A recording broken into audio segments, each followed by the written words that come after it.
welcome to this week's video. 2 weeks ago I did a video where I was trying to make my £3,500 Vibro King amplifier sound better than a free plugin that I was using, and I'm not sure that I did manage it. I got lots of comments from my viewers with some excellent suggestions of how I maybe could have got it sounding better. In this video I'm going to implement some of the suggestions I was given, see if I can get a better sound out of the amplifier.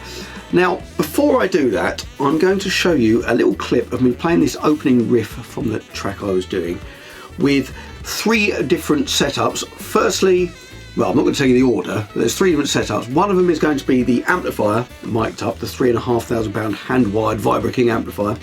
One of them is going to be the free plugin, which is the Twang Reverb amp in Guitar Rig. And thirdly, I'm going to be using the UAD Friedman Buxom Betty plugin, which is about £150, $150. So 3 different things. Have a listen, see if one of them sounds significantly better, see which one you think might be the amp. Basically, have a listen. I'm not sure how different they all sound. I'm not going to say anything actually. See what you think and leave me a comment, let me know what you think. I'm going to reveal which one's which at the end of the video. So here we go.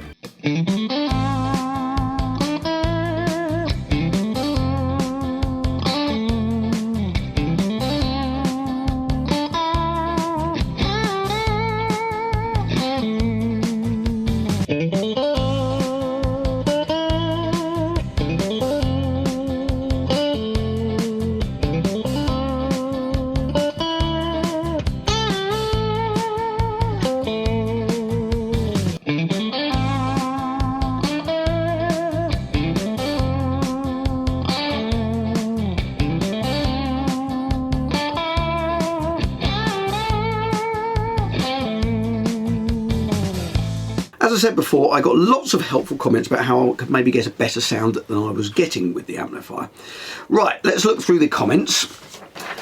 So the Seb Dav said he thought that I preferred the rounder sound of the plug-in and maybe I should crank the amp a bit more.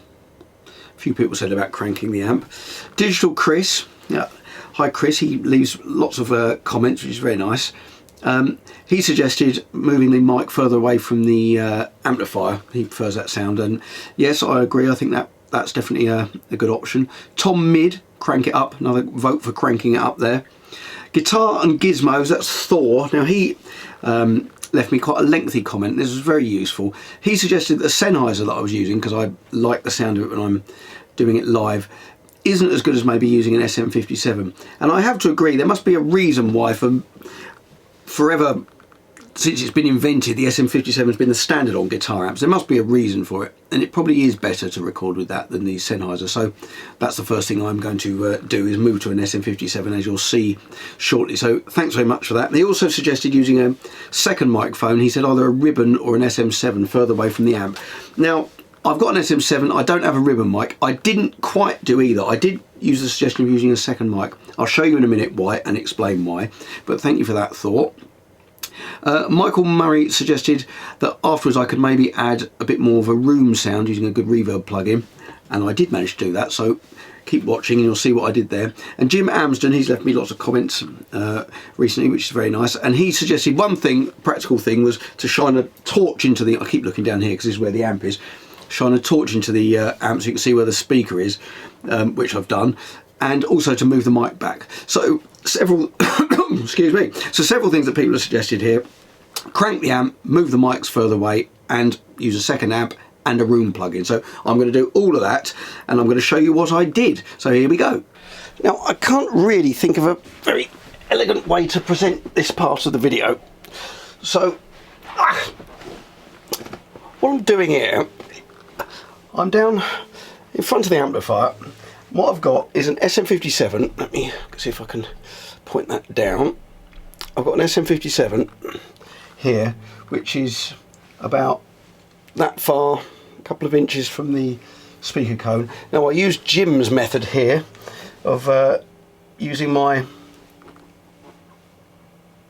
torch to find where the centre of the speaker is, which worked quite nicely. And then I've put the Audio Technica. Now the suggestion was to use either a ribbon mic or the SM7. Now I've got an SM7, but I haven't got a ribbon mic, so I had to rule out the ribbon mic option.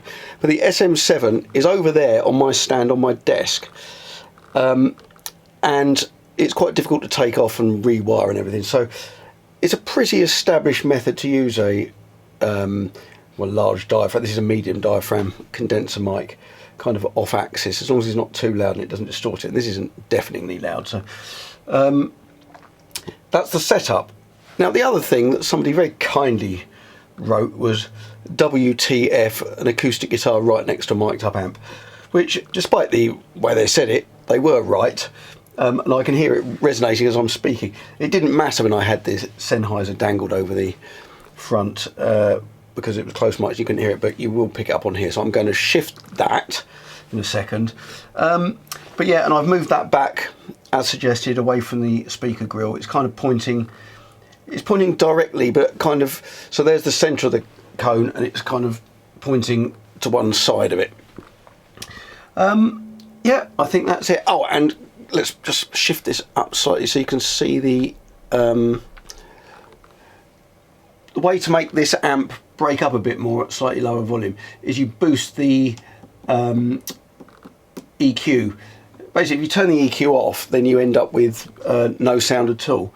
And contrary, if you turn them up, it distorts it. And because of the order of things, it means if you have the EQ up high, it's already louder, so it breaks up quicker. Basically, that is the way round it works. The fat switch on, so this is going to be breaking up more than it was in the last video I did. So hopefully that is going to sound good. Let's get the guitar out, wire it all in. Well, it's all wired in, but let's get it all configured in the sequencer and see how it sounds. Okay, I've got the mics all set up now, as I showed you in that last clip. It's got the SM57 about that far from the speaker, pointed quite near the centre of it. And then I've got the Audio-Technica medium diaphragm, about 1.5 foot at kind of 45-degree angle from it. So if you can hear on the camera mic here, this is what the amp sounds like in the room. It's kind of, it is breaking up. I worked it out what I need to do. I need to boost the EQ settings on the amp, and that gives you more drive. And I've got the fat switch on as well, so it is breaking up a bit more.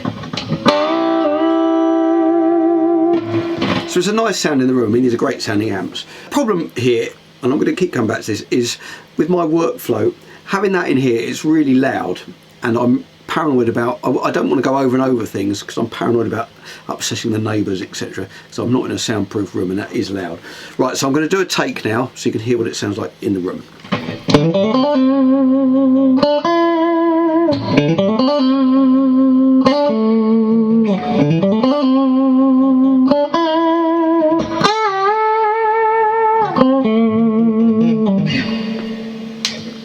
Again, I need to boost the headphones because that's very loud in the room. So anyway, there we go. Let's go and have a listen to see what that sounds like on the computer.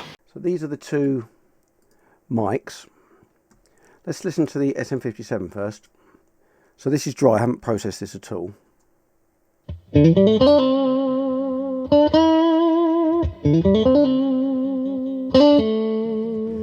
It's not as toppy as I was expecting, but it sounds pretty good. Let's have a listen to the other one.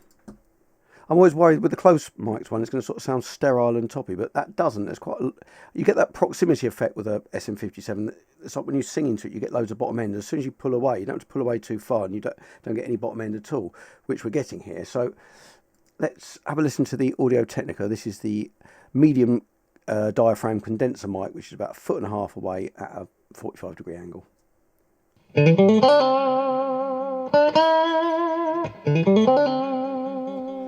That sounds more natural, so let's have a listen to what the two of them sound like together.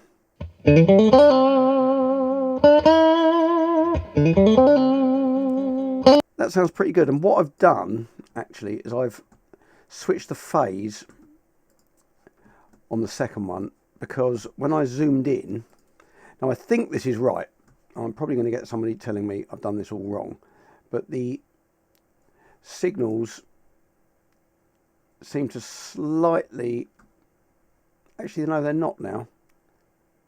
I'll tell you why they're not, because I switched the phase before I recorded it, so they're not out of phase. They were out of phase before, and I've switched the phase, so now they're lining up properly. So that's why they don't sound out of phase. I think if I switch this now,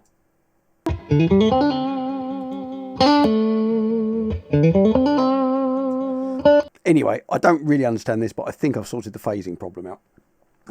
Now that sounds pretty good to me, so I think the next thing is to have a listen to how the original plugin sound. Now I like the sound of the original plugin, that's kind of what I was going for, and I hoped I could get it better with the amp. So let's have a listen for reference what the original plugin sounded like. I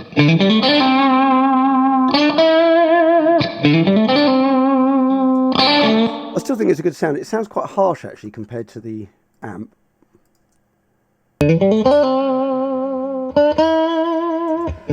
But at this point we've got to bear in mind that that plugin has got processing on it. So what I'm going to do, to be fair, is I'm going to put some processing onto the mics.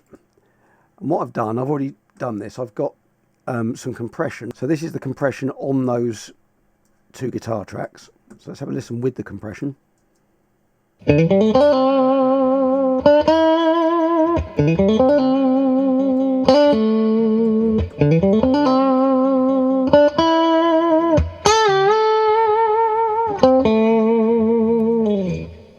Let's just go back to the plugin.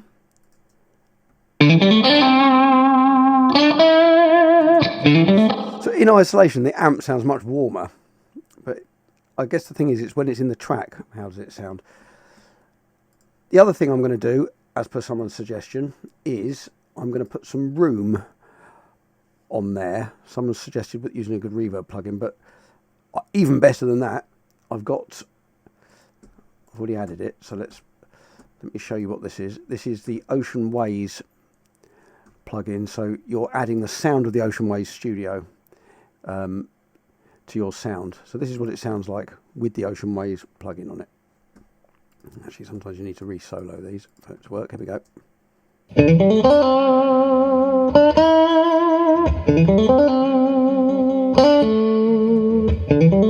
If I bypass that, you can hear the difference.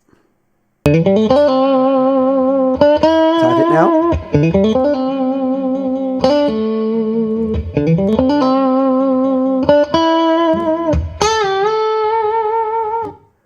And I guess, to be fair, I should probably put it on the plugin. But anyway, let's hear what it sounds like in the track. So this is the sound of the new guitar using the amp in the track. And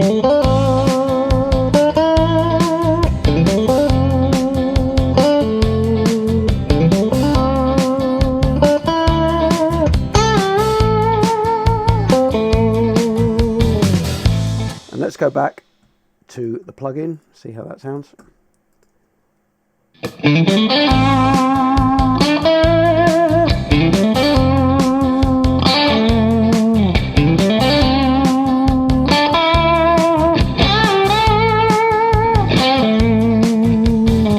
That sounds really nasty and harsh and brittle now.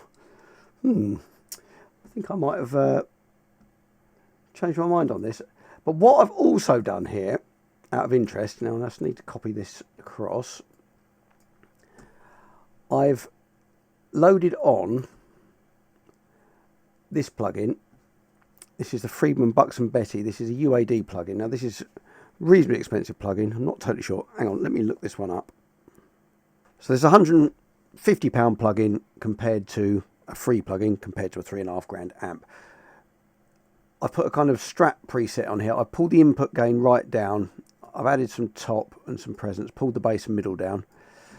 Let's hear what that sounds like. And I've put a spring reverb on. I've turned that amp off because there's no reverb on that plugin. So I've put a spring reverb from Guitar Rig on it.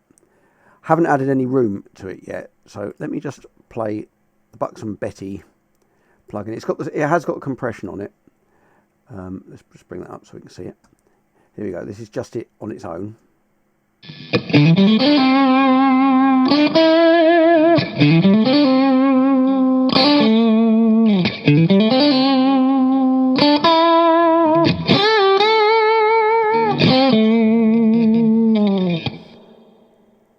See what I'm going to do? I'm going to change it for a 1x12 cabinet.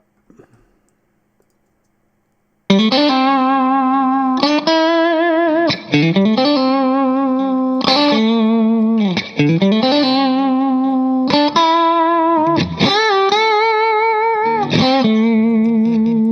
quite like that. I'm going to send some to the room. Plug in. I'm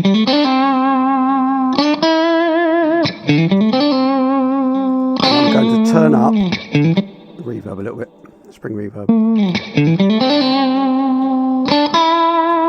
Right, let's hear that in the track.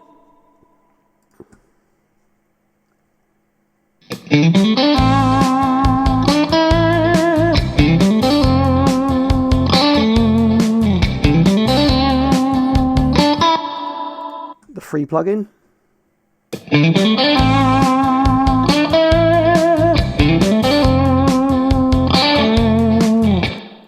Now the amp. I'm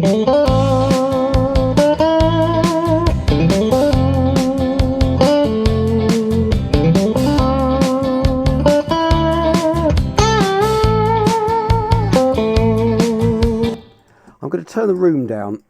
What I've sent to the room, I think that's making it, it's too much room now because I've got natural room with the other mic. Let's try again.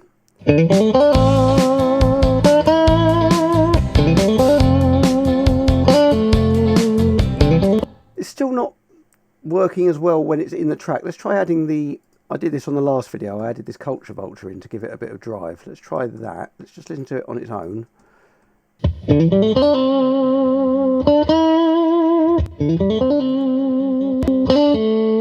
Definitely adds a bit more colour.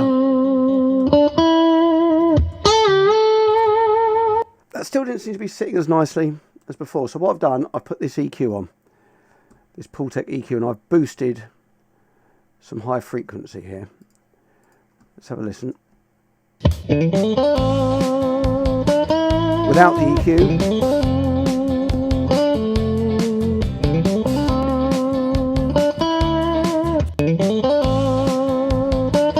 Let's go back to the Buxom Betty.